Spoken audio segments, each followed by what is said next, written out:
principalmente é como ser tratado por Deus. Tratado em amor, tratado em graça, em bondade, em misericórdia e com persistência.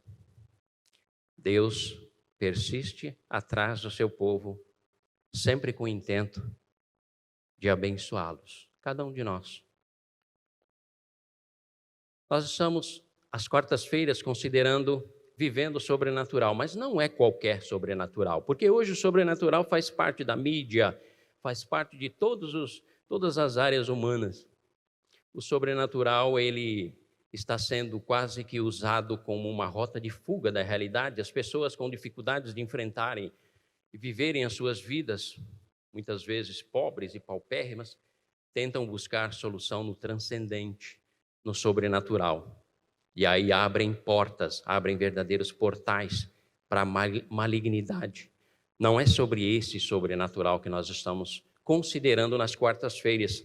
Às quartas-feiras nós estamos falando sobre o sobrenatural de Deus. E isso é muito importante eu e você considerarmos, porque nós estamos no mundo da tecnologia, no mundo da ciência e do conhecimento. E já faz alguns séculos que o homem vem racionalizando tudo. E o racionalismo entrou, inclusive, no ambiente cristão, evangélico. Há uma pesquisa que diz que pelo menos 20% do povo evangélico desacreditam do céu, desacreditam do inferno, embora o cantem regularmente nas suas congregações. Os aceitam meramente como um fator psíquico para dar sentido e direção à existência das pessoas. Mas nós não. Nós somos um povo que cremos no sobrenatural de Deus.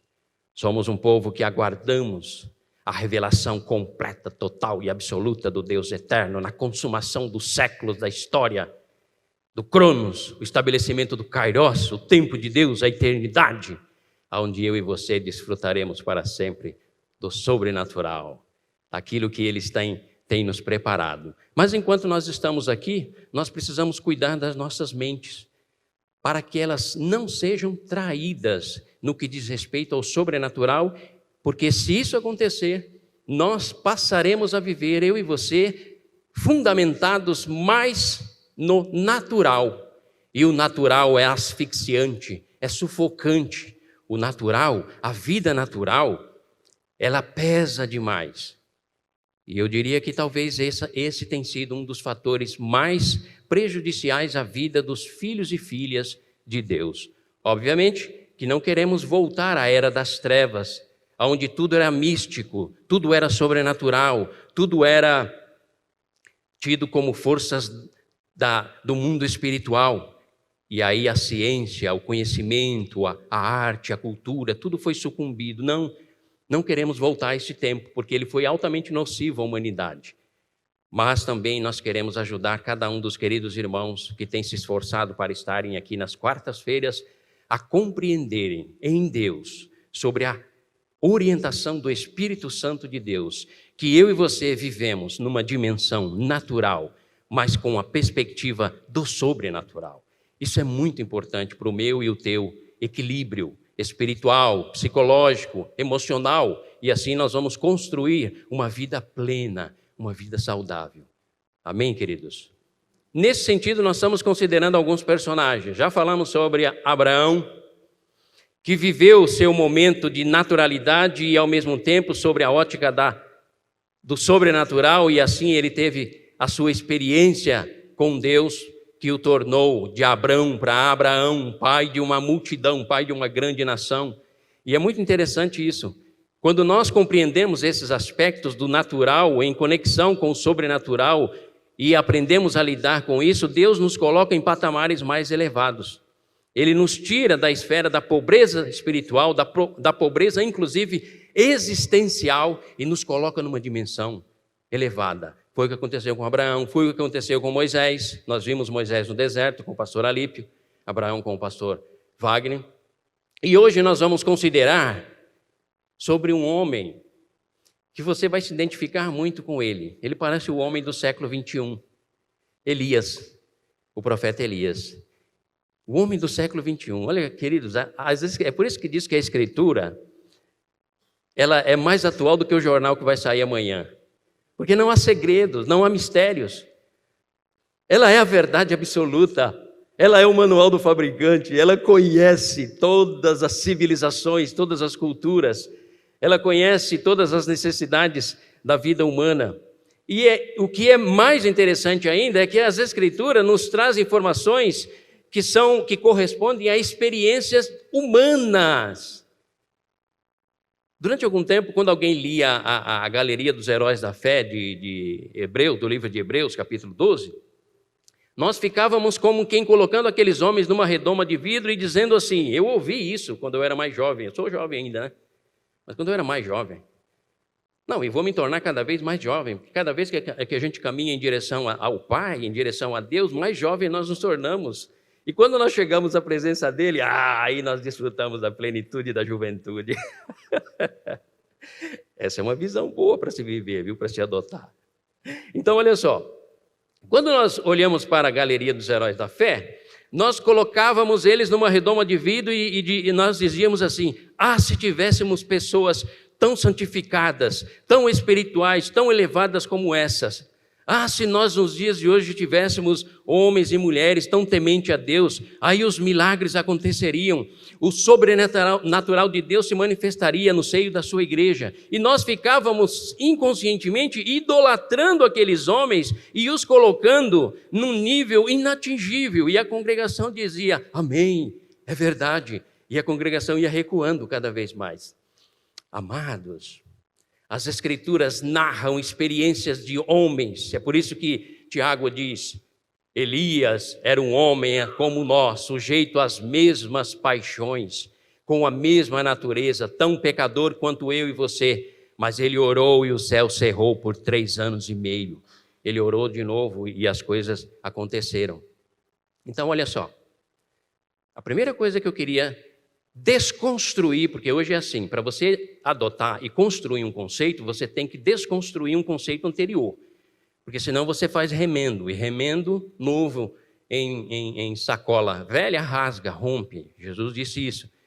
Então é preciso que você primeiro desconstrua esse conceito dos homens e das mulheres que são registrados, narrados na Escritura, para você construir um novo conceito. Que conceito é esse? A Bíblia me conta histórias reais, de homens reais. E Elias era um homem real. A sua história ela começa mais ou menos lá pelo ano 870. No ano 930, 31, começa a história do reino dividido. Reino do Norte, Reino do Sul, capital Samaria, capital Jerusalém. Tá? E aí começa uma sucessão de reis até chegar em Acabe. No capítulo 19 de 1 Reis, aí nós começamos a ter o registro. Surge então este homem no cenário histórico de Israel, na parte do norte. Mas é interessante que você pode pesquisar inúmeras fontes, nenhuma delas diz a origem, genealogia dele, de onde ele, só diz o lugar de onde ele veio. Mas a sua descendência, se era nobre, se não era, não tem nenhuma informação. Mas surge Elias no contexto do rei Acabe. E o rei Acabe, muito legal, ele era um rei excelente, excelentíssimo mal. Ele excedia em malignidade e maldade a todos os reis que houve no Reino do Norte. E o Reino do Norte foi muito dado à idolatria, algo que Deus sempre condenou. E Acabe, ele excedeu em malignidade a ponto de mandar construir um templo para Baal em Samaria. E isso trouxe grandes destruições, grandes malefícios ao Reino do Norte, Israel. Nesse contexto surge Elias. O que você pode ter no teu coração e que vai fazer toda a diferença no texto que nós vamos ler, que é 19, de 1 a 14, mas eu quero colocar esse pano de fundo para que os irmãos entendam a importância, a significância da experiência de Elias. Então, o pano de fundo, que é o contexto histórico, tem exatamente esse objetivo, te colocar na história. Vamos passear pela história do Reino do Norte, vamos passear pelos eventos e os acontecimentos que sucederam ao aparecimento de Elias. Ele surge nesse contexto e logo de cara ele repreende Acabe a respeito da sua atitude e da direção que ele estava dando para Israel. Porém, antes do 19, nós temos 18, 17, 16, 15. Nós temos vários outros capítulos. Nos capítulos anteriores, queridos, nós temos já alguns acontecimentos experimentados por Elias. Aliás, pelo acontecimentos sucedidos no reino. Tá? Elias, ele entra a partir do 17, desculpe. Elias aparece no 17. A história de Elias, para você ser mais claro, tá? A história de Elias, ele é registrado do capítulo 17 de 1 Reis e se desenrola até o capítulo 3, versículo 12. Pronto, estamos esclarecidos, tá? Do capítulo 17 de 1 Reis até o capítulo 3, versículo 12 de 2 Reis, nós temos toda a história de Elias. No momento em que Elias vai chamar aqui, no capítulo 19, a atenção, aliás, o contrário, no capítulo 19, tá? Deixa eu ser mais claro e mais objetivo. No capítulo 19, nós temos a experiência de Elias junto a Jezabel, ok? Chegamos a um acordo? O raciocínio estava meio confuso, mas agora vamos colocar a ordem. No capítulo 19, nós temos a experiência de Elias com Jezabel e Acabe. Do capítulo 17 ao capítulo 19, nós temos várias situações vividas por Elias, porque ele surge no capítulo 17. Tá? E no capítulo 17, então, ele chama a atenção do rei Acabe, que era um rei que levou o povo à idolatria, sobre a seca. Então, nós temos durante o capítulo 17 até o 19, 14, nós temos pelo menos 9 eventos, 9 acontecimentos vividos por Elias, tá? Então, eu vou citar ele para os irmãos acompanharem. Primeiro foi a falta de chuva. Por que a falta de chuva? Queridos, Baal estava sendo adorado no contexto de Israel, um deus pagão. Tá? Baal era considerado o deus da fertilidade, o deus da chuva, o deus dos ventos. Nesse primeiro momento, Deus já leva Elias, já usa Elias para desafiar, para orientar naquele povo, para estar construindo na mente daquele povo a ideia e estabelecendo a verdade de que só há um Deus. Porque esse é o princípio de Deuteronômio 6,4. Ouve, ó Israel, o Senhor nosso Deus é o único Deus. Ele nunca abriu mão disso. Então, nesse primeiro momento, a falta de chuva, quando Elias diz, olha, o céu vai cerrar e não vai chover. A partir daí, Elias passa a ser orientado por Deus, a ir ser alimentado pelos corvos. E ele vai, então, para uma cabana e lá, de uma maneira já sobrenatural, ele experimenta o cuidado de Deus. E é interessante, queridos, o cuidado de Deus nem sempre corresponde à nossa expectativa. Você consegue imaginar alguém ser alimentado por corvos? Corvos é ave de rapina. Corvos é ave que come cadáver. Mas de alguma maneira sobrenatural, Deus disse, o corvo levará a comida de manhã e à tarde, e a água você vai tomar do ribeiro. Porque é claro, Deus decreta de uma maneira sobrenatural, através de Elias, que a chuva não viria. Porém, todos fazem parte desse decreto.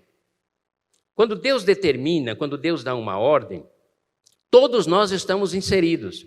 E aí nós precisamos compreender. Por exemplo, vou dar só um exemplo. Você ora, Senhor Deus, passa o país, o Brasil a limpo, mas não mexa na minha aposentadoria. Não existe. Não existe, queridos. Se pedimos a Deus para que o país seja passado a limpo e colocado em ordem, nós precisamos pagar o preço. Foi assim que os japoneses construíram uma grande nação. Eram os idosos pagando o preço pelos mais novos. É que nós somos imediatistas. Avaliamos sempre o governo nos primeiros 30, 40, 50 ou 100 dias. Não. Mesmo quando há o sobrenatural de Deus, todos nós estamos inseridos. E Elias estava. Não vai chover e ele pagou o preço da falta de chuva. Foi para a caverna lá, se esconder lá para ser alimentado pelos corvos, tá? E beber água do rio. E o rio seca. Aí vem o segundo episódio. Terceiro, o primeiro é a falta de chuva. O segundo é que ele foi alimentado pelos corvos. E o terceiro, sobrenatural, que Elias experimentou. Tudo isso é sobrenatural, viu, amados? Porque tudo isso foge à racionalidade, foge à naturalidade.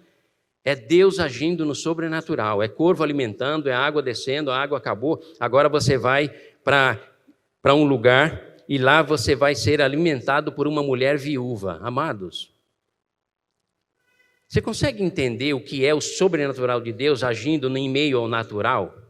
Você consegue entender que isso foge à nossa racionalidade? Por que ir para um lugar ser alimentado por uma viúva? E ele chega naquele lugar e a viúva pede água, ela dá. E depois ele diz, me faz um pão. Eu não posso, porque eu estou catando 2 gravetos aqui para fazer um pão para mim, para o meu filho, e nós vamos morrer, porque a seca está tremenda. E aí, mais uma vez, Deus agindo sobrenatural, de maneira sobrenatural, Elias diz para aquela mulher, faz primeiro para mim, depois para o teu filho. Isso foge à lógica, amados. Isso para nós cheira a egoísmo. Mas não, Deus estava, através de Elias, na autoridade dele, dizendo, priorize a mim, coloquem a mim em primeiro lugar, porque só assim vocês verão o meu sobrenatural sendo manifesto.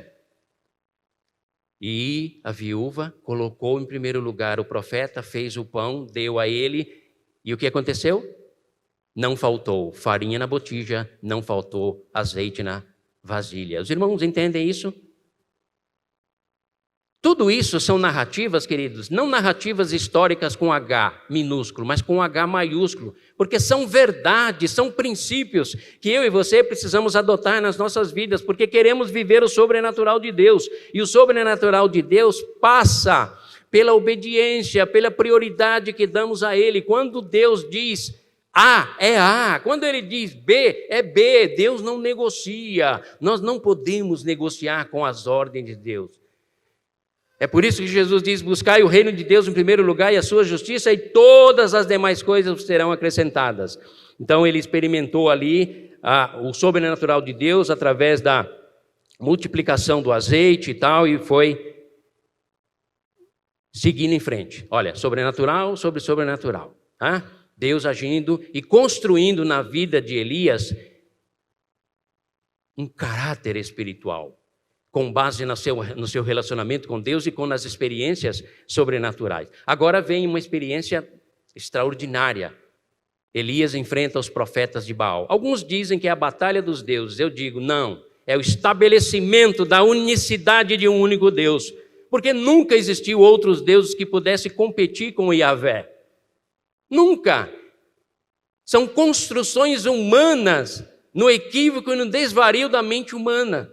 Então Yahvé estava ali se estabelecendo diante de todos, na batalha contra os profetas de Baal, 450. E mais uma vez Elias tem ali uma experiência extraordinária, constrói o altar, chora, clama os profetas de Baal, de manhã até a tarde, Baal, responde Baal, e nada, silêncio. Sim, silêncio, porque só um Deus faz o monte fumegar, só um Deus fala com voz de trovões, só um Deus dá ordem, e o nada se transforma em tudo. Só ele. E o silêncio de Baal. E aí Elias ri, zomba, satiriza e constrói o seu altar, derrama água, coloca lenha, faz todo aquele aparato. E aí o sobrenatural de Deus se manifesta. Senhor Deus, manifesta a tua glória a este povo, para que todos saibam que só há um Deus em Israel. O fogo desce, come a lenha, queima a lenha, lambeja a água, destrói as pedras, fica só o pó, e todos dizem, não há outro Deus além do Senhor, não há outro Deus além do Senhor. E essa experiência sobrenatural de Elias, na mente dele, era algo que traria um avivamento em Israel, traria todo um renovo, traria uma recondução, a adoração ao Deus único. E logo em seguida a isso, mata os profetas para eliminar o mal pela raiz, e agora ele chama o seu moço e diz, vamos agora pedir a chuva. E aí ele sobe ao monte. É a sexta experiência sobrenatural de Elias. Olha quanto sobrenatural acontecendo na vida dele, ele experimentando. E agora ele sobe ao monte, curva-se ao chão, coloca sua cabeça rente aos seus joelhos e clama ao pai. E fala para o menino, o seu servo, vai na montanha e olha em direção ao mar. E o menino vai, nada. Vai mais uma vez, nada. Mais uma vez, 3, 4, 5, 6, 7 vezes. Na 7ª vez, ele diz: moço, o que você vê? Eis que eu vejo uma mão como o punho de um homem. O que é o punho de um homem olhando no horizonte? Nada. Mas no sobrenatural de Deus é tempestade, é chuva, é fertilidade, é bênção, é alimento. E aí a chuva, ele diz para o rei Acabe: volta lá para a tua casa, rapidinho, porque senão a chuva vai te pegar pelo caminho, igual nos pegou quando saímos do culto aqui no penúltimo domingo aí. E aí vamos perder os nossos carros e tal, vamos ter problema. Volta para casa rapidinho, Acabe. E Elias, nessa experiência sobrenatural, que estava construindo a vida dele, aí você diz: eu estou diante de um gigante espiritual. Se Deus tivesse me dado pelo menos 2 experiências como essa, eu já seria um fenômeno espiritual, eu seria um revolucionário no meio da minha denominação. Todos me convidariam para dar palestras. Venha até nós, nos deem palestras sobre como que é ser alimentado por corvos. E Elias sai correndo, inclusive o texto diz, se você ler os capítulos antes do 19, 18, 17, Elias sai correndo na frente do rei Acabe.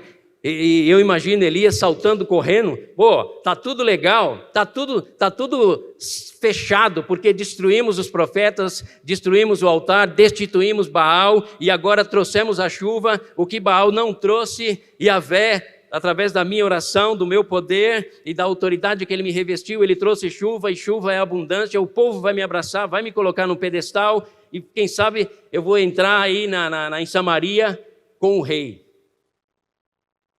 E a história começa a mudar, queridos. 6 sobrenatural, vivido e experimentado por Elias. E agora chega o momento. Deus amado, aonde toda a experiência sobrenatural que Elias teve com Deus iria ser testada. Sabe por quem? Por uma simples mulher. Mas ela não era tão simples assim. Ela se chamava Jezabel. E ela era adoradora de Baal. E era uma mulher extremamente maligna. Mas olha só, queridos, por isso que eu disse a princípio que Elias parece muito conosco nos dias atuais. Com todas essas experiências sobrenatural que ele teve com Deus, agora uma mulher vem e diz: Elias, eu juro pelos todos os deuses que eu adoro, que antes de amanhecer ou amanhã, eu garanto que a tua cabeça não ficará sobre o teu pescoço. E aquele gigante que experimentou todos aqueles sobrenatural de Deus, fez o que, amados? Sucumbiu.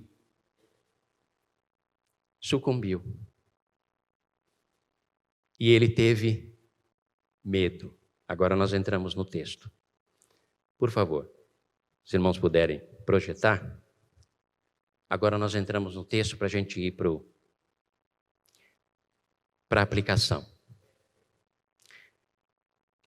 Capítulo 19, de 1 a 14. Capítulo 19, de 1 a 14, nós vamos ver a experiência que Elias passou e talvez você vá se identificá-lo com ele. Lembre-se, eu estou falando de um homem, um ser humano, chamado Elias, que mesmo com todas as experiências sobrenaturais que ele teve com Deus, não destituiu a sua pessoa como ser humano, falível, limitado. É sobre Elias, esse Elias que eu estou me referindo. Ora, Acabe, versículo 1. Ora, Acabe contou a Jezabel tudo o que Elias tinha feito e como havia matado todos aqueles profetas à espada. Por isso Jezabel mandou um mensageiro a Elias para dizer-lhes: que os deuses me castiguem com todo rigor, caso amanhã, nesta hora, eu não faça com a sua vida o que você fez com eles. Elias teve medo.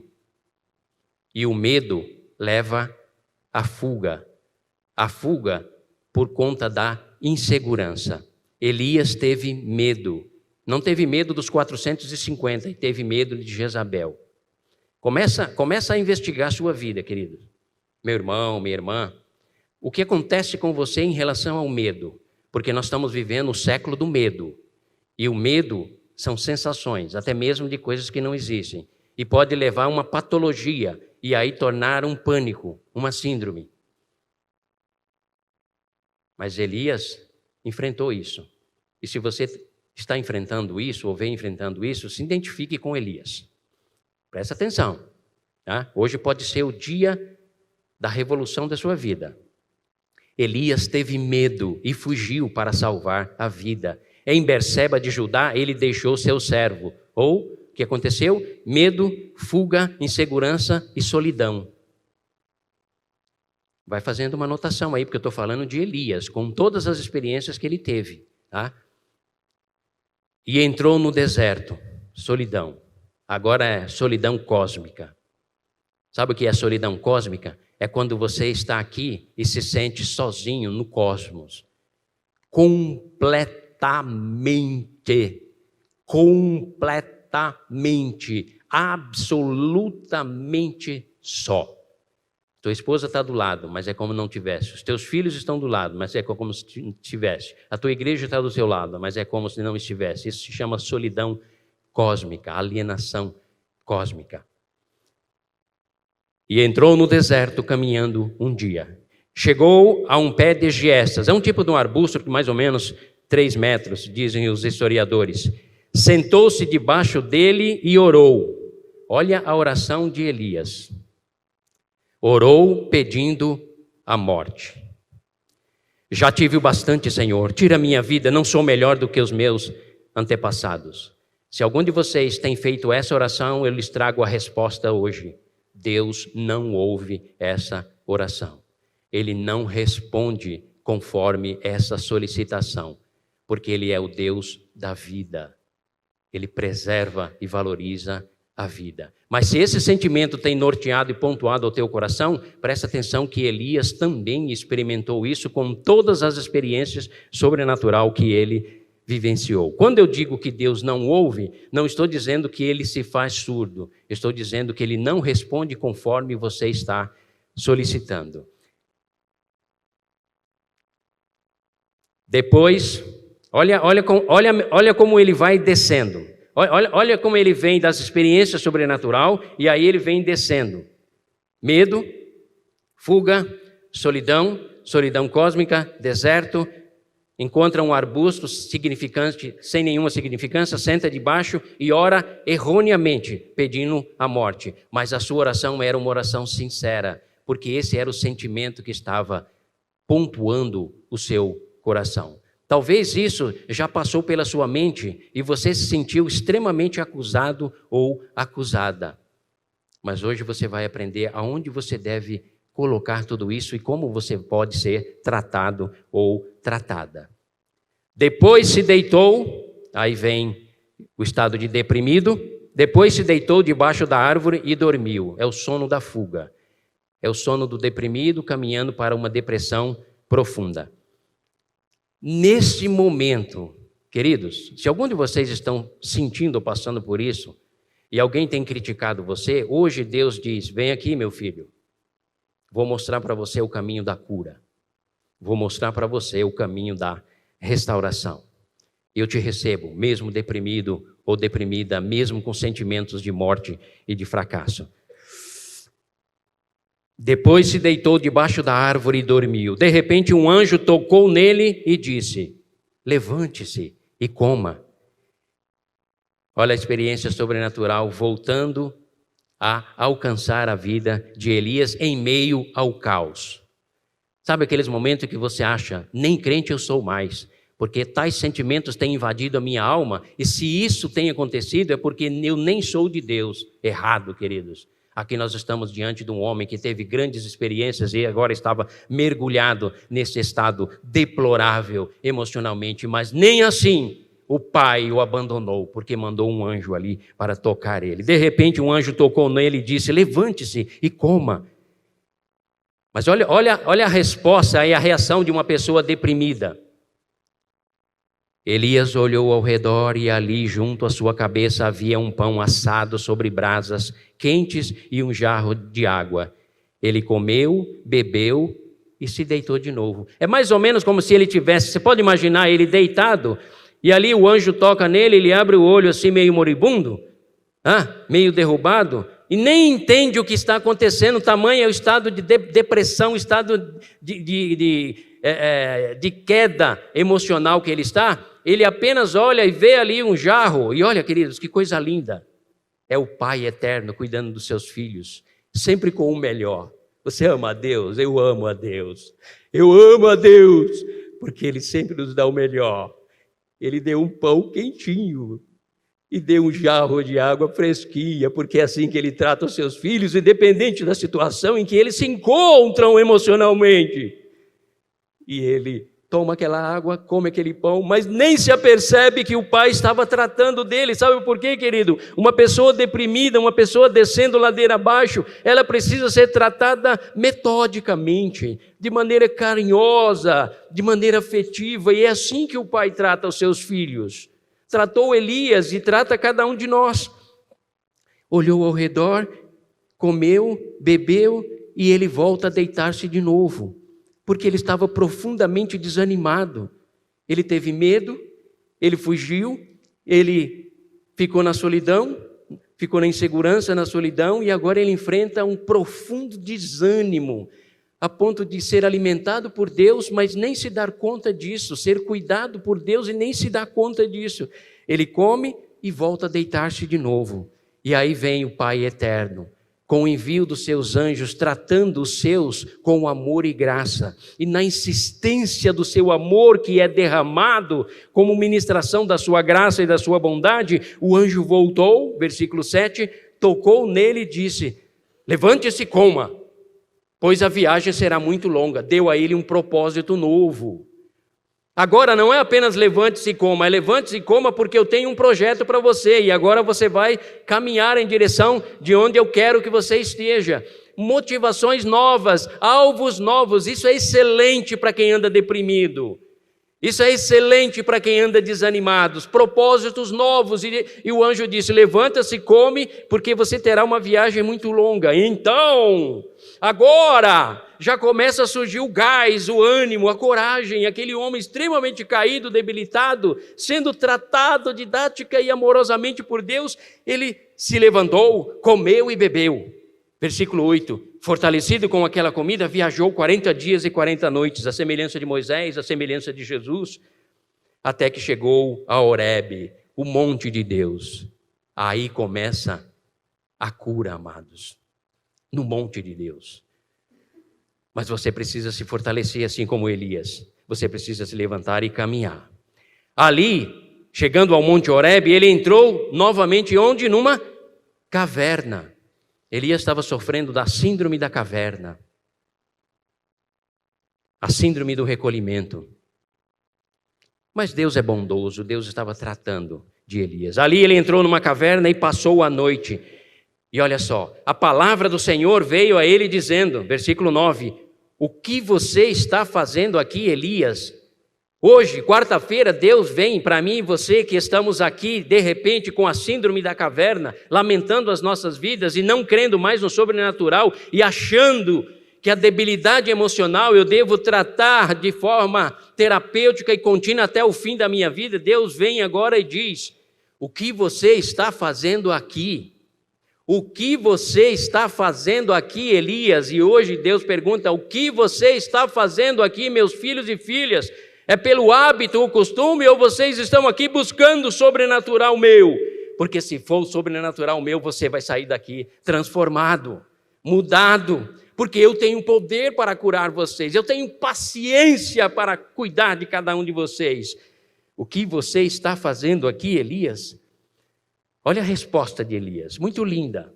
Sabe por quê, queridos? Apesar dos pesares, apesar de toda aquela situação de debilidade, de fraqueza, de desconforto, de instabilidade emocional, Elias não negociou com a sua convicção. É por isso que eu tenho uma frase, eu ainda vou colocar ela aí registrar, que é a seguinte: Quando a dúvida e a incerteza assolar ou bater na tua mente ou no teu coração, coloque a tua dúvida no banco dos réus para ser julgada. Nunca, nunca a tua fé, a tua convicção. Faz 30, quase 40 anos que eu aprendi isso. E graças a Deus ganhei uma certa estabilidade nas convicções da minha alma e do meu coração. Quando a dúvida ou a incerteza bater na tua mente ou no teu coração, coloque no banco dos réus para ser julgado a tua dúvida, nunca a tua fé.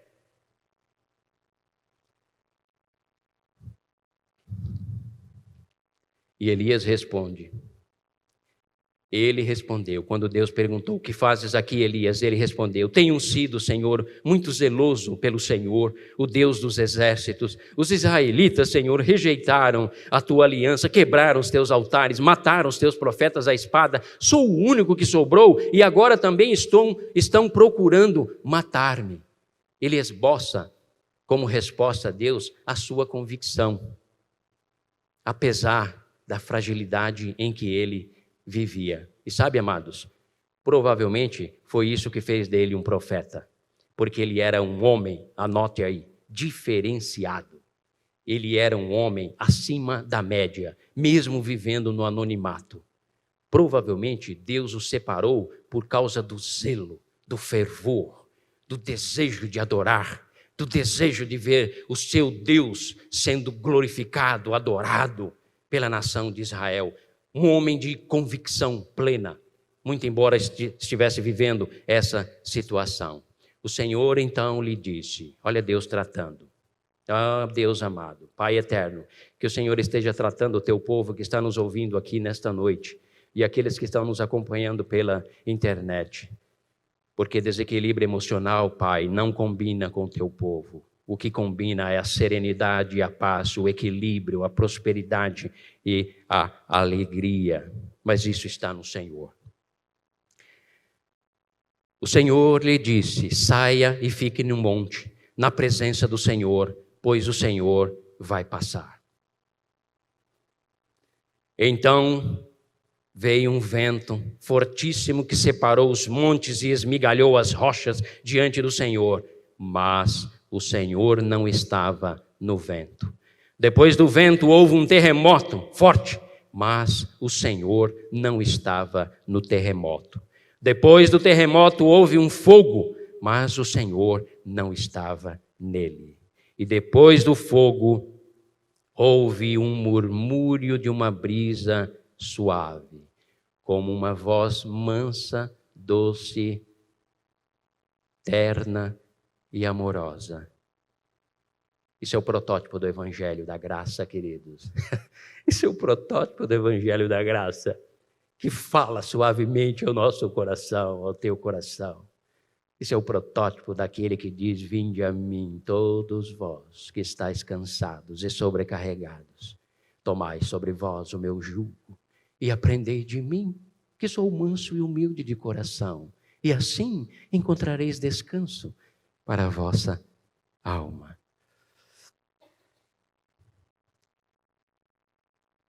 Quando Elias ouviu, puxou a capa para cobrir o rosto, porque entendeu que Deus estava se manifestando. Saiu e ficou à entrada da caverna, e uma voz lhe perguntou, novamente, o que estás fazendo aqui, Elias? Depois de ouvir tudo que vocês ouviram, amados, nesta noite, que não é por acaso, Deus repete a mesma pergunta e eu a faço. O que estás fazendo aqui, Igreja Batista Boas Novas? O que tens procurado neste local? O que procuras? O que estás fazendo aqui? Ele respondeu, como da primeira vez, tenho sido muito zeloso pelo Senhor, Deus dos exércitos. Os israelitas rejeitaram a tua aliança, quebraram os teus altares e mataram os teus profetas à espada. Sou o único que sobrou e agora também estão procurando matar-me. A partir deste momento em que Elias passa por toda aquela crise, mas continua com a convicção na sua alma, num único Deus e o desejo de glorificá-lo, servi-lo e adorá-lo, Deus então restaura, queridos, toda a vida de Elias, através da sua doce voz, da sua amável e terna palavra. Agora, amados, não se esqueçam que Elias teve que se levantar, ele teve que comer, ele teve que caminhar em direção de tudo aquilo que Deus propõe. Hoje, Deus diz para mim e para você: o que fazes aqui nesta caverna? Quando eu tenho um reino todo, eu tenho um universo de conhecimento e experiências espirituais e sobrenatural para você viver a exuberância da sua vida. Com uma voz suave e terna, para nós estarmos encerrando, Deus falou a Elias. Elias foi tratado.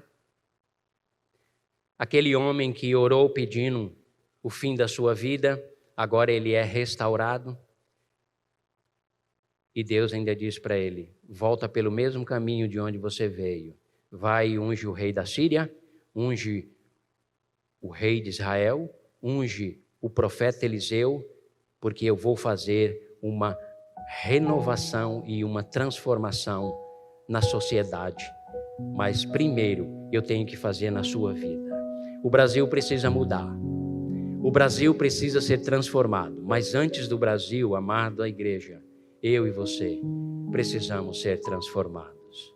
O Brasil geme com sofrimento, com síndrome do pânico, com pessoas deprimidas e indo aos suicídios, de jovem, meia-idade à terceira idade, a adolescente. E esse clamor, Deus espera que a sua igreja possa, na exuberância da vida plena que nos é concedida através da cura, não apenas dos nossos pecados que nos coloca numa situação difícil quanto à eternidade, mas nos desequilíbrios, nos destemperos, nas instabilidades, nos medos e nas inseguranças da vida. Deus diz nessa noite: saia da caverna, vá para o monte, vá para o altar. Saia da caverna, vá para o monte de Deus. Lá no passado, o monte que faz parte das cadeias montanhosas do Sinai, Deus manifestou trovões, relâmpagos, raios, voz estrondosa. O povo só podia ficar no sopé, apenas Moisés podia subir. No Monte das Oliveiras, o Deus encarnado, Jesus, veio para nos dizer: bem-aventurados os pobres de espíritos, bem-aventurados aqueles que têm fome e sede de justiça, bem-aventurados todos aqueles que têm desejo de viver misericórdia, porque alcançarão misericórdia. Bem-aventurados aqueles que têm fome e sede de justiça, de paz, de vida, porque a vida está nas mãos do Pai. E o Pai nos trata com água fresca do jarro, com o pão quentinho. Nos trata sussurrando ao meu e ao teu ouvido, dizendo: Maria, eu trato você. Marta, eu trato você. Antônio, eu cuido de você. Joana, eu cuido de você. Luísa, eu posso tratar de você. Queridos, essa proposta não é minha. Essa experiência não foi apenas para Elias. É uma experiência que o Pai Eterno possibilita a todos nós que o amamos, o adoramos e o reverenciamos. Por isso,